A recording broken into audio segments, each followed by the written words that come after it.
રામદેવજી મહારાજની જય। જ્યારે આજે અજાબ ગામની અંદર જે કેશોદ તાલુકાની અંદરના આ અજાબ ગામ છે, અજાબ ગામની અંદર જે તપોસ્થળી તપોભૂમિ એવા અમારા ભીમ બાપુએ બનાવ્યા હતા અને આજે જ્યારે અણધારી વિદાય બાપુની થઈ છે ત્યારે સાંભળીને એક બાજુથી બહુ દુઃખ થયું। જે સેવક સમાજ છે એની અંદર બહુ શોક વ્યાપી ગયો। પણ જ્યારે સમાચાર મળ્યું કે ભીમ બાપુ આજે એકાદશીને દિવસ ધામમાં ગયા છે ને જ્યાં જવા માટે લોકો અનેક પ્રકારના જતન કરતા હોય અને તોય પણ ન પહોંચી શકતા હોય, પણ એવા અમારા ભીમ બાપુ ત્યારે આજે ભગવાનને પાસે પહોંચી ગયા છે, સાકેત ધામમાં પહોંચી ગયા છે। ત્યારે અમારા કરશનદાસ બાપુએ પરબધામમાંથી પણ શ્રદ્ધાંજલિ પહોંચાડ્યા છે। અમારા ભૂદેવો છે અને અમારા અહીંયા પૂજ્ય અમારા વડીલ બાપુ છે અને કેતન બાપુ જ્યારે અહીંયા આવ્યા છે ત્યારે અહીંયા આવીને ભક્તોને અંદર જે એક દુઃખ છે, અમે બધા ભક્તોને પ્રાર્થના કરી કે તમે બધા રાજી થાઓ, કારણ કે આયા હૈ સો જાએગા રાજા રંક ફકીર, એક સિંહાસન ચઢ ચડ્યા એક બધા જંજીર। એક ના એક દિવસ તો બધાને જવાનું છે, પણ આવા યોગ આવા સમય બાપુએ મૃત્યુ પસંદ કર્યા છે।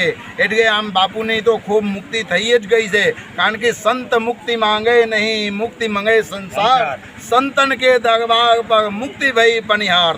જ્યારે મુક્તિ અહીંયા સંતોને દરબારમાં પાણી પાવતી હોય અને એવા સંતો અહીંયા રહીને ભજન કર્યા છે અને પોતાને વિસ્તારની અંદરના યુવાનોને વડીલોને એવા આશીર્વાદ આપ્યા છે।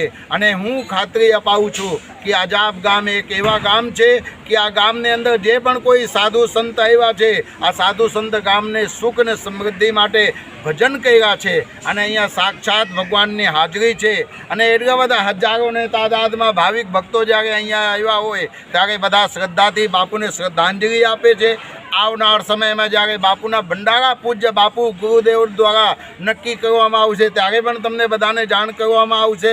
બાપુને પાછળ આપણે ભગવાનના નામ લઈને એમને શ્રદ્ધાંજલિ આપીએ અને પ્રાર્થના કરીએ કે ભગવાન એમને સદગતિ તો આપ્યા છે પણ પોતાને ચરણમાં એમને જગ્યા આપ્યા છે અને સરસ મજાના જ્યારે ભગવાને માનવ જીવન આપ્યા છે અને માનવ જીવન પછી સાધુ પુરુષનું સંગ મળ્યા છે અને સાધુ પુરુષનો સંગ પ્રાપ્ત કર્યા પછી ભગવત ભજન કરતાં કરતાં ભગવાનને પાસે જે વ્યક્તિ પહોંચે ને એ વ્યક્તિ દુનિયાની અંદરના સૌથી ભાગ્યશાળી છે।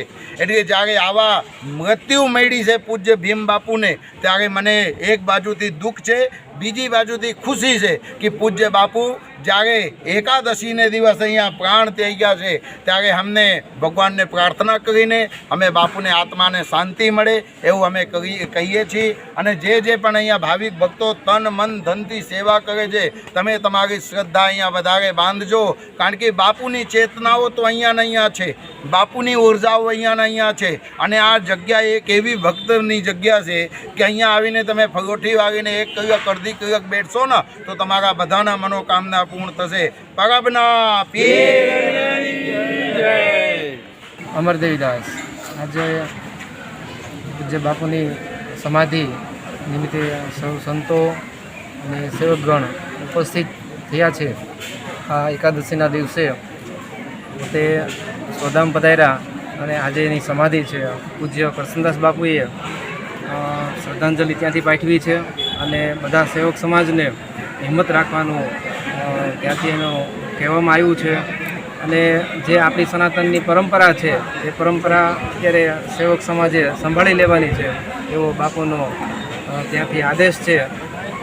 આજે બધા સંતો અને સેવકગણ બધા મળી એ આત્માને શ્રદ્ધાંજલિ આપણે આપીએ।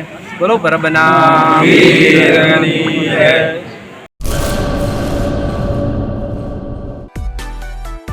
માં motor driving, safe and sure driving. Driving એ શોખ સાથે આપની મોટી જવાબદારી પણ છે। અમારા ઇન્સ્ટ્રક્ટર દ્વારા સચોટ અને સરળ માર્ગદર્શન, આપની રોજની તાલીમની માહિતી મેળવીને શું અધુરાશ છે એના ઉપર પૂરું ફોકસ કરાય છે।